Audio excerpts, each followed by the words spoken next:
PSA repart en conquête. En conquête à l'international avec notre partenaire de 20 ans, Dongfeng, dans le plus grand marché du monde, la Chine, et sur une zone, l'Asie, qui va représenter les 2/3 de la croissance des 10 prochaines années. Mais aussi en Europe, reconquête, parce que nous allons enfin tirer le bénéfice des efforts que toutes les équipes ont récemment consentis. Puis conquête, parce que nous allons nous donner les moyens de nos ambitions, avec une augmentation de capital de 3 milliards d'euros pour réinvestir dans nos usines et en recherche-développement.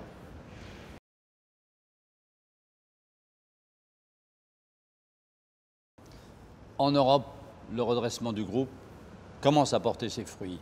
Nous avons restructuré, réduit nos coûts.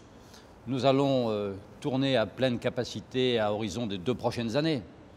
Et puis, en Europe, nos marques sont repositionnées, renforcées. Regardez la Peugeot 308, regardez la DS, regardez la nouvelle Citroën C4 Cactus. Et puis, nous allons aussi, grâce à notre partenariat avec Santander, être en mesure d'offrir à nos clients encore de meilleures solutions de financement.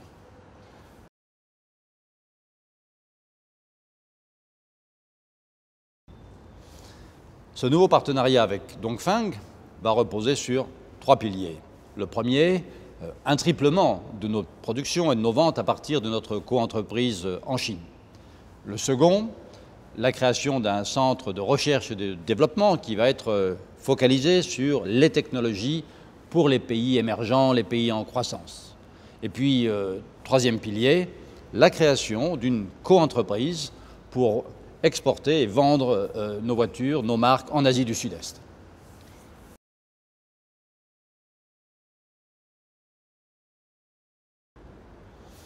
Cette augmentation de capital de 3 milliards d'euros, elle va nous servir d'abord à nous désendetter, elle va nous servir à renforcer nos projets de recherche et de développement pour rester dans la course, et puis également à réinvestir en France, mais aussi pour le développement international.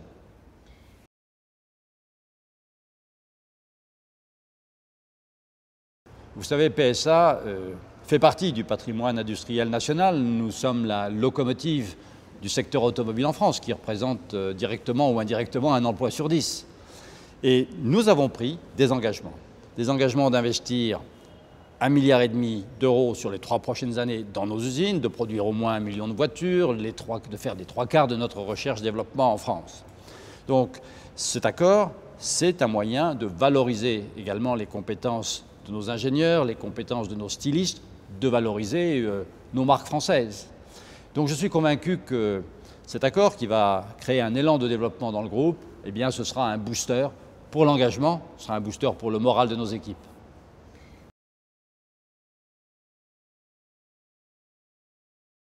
Après cette augmentation de capital, nous allons avoir 3 actionnaires qui auront un poids équivalent.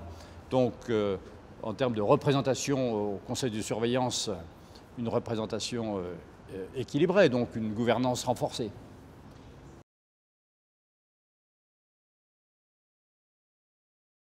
Vous savez, un constructeur automobile doit produire à proximité de ses marchés. D'ailleurs, en ce qui concerne nos usines françaises, nous avons pris des engagements.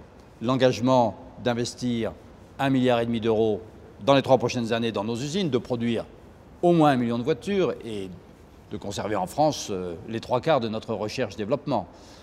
Et puis, au-delà, vous avez toute voiture vendue en Chine ou ailleurs dans le monde, eh bien, ce sont des emplois à forte valeur ajoutée en France.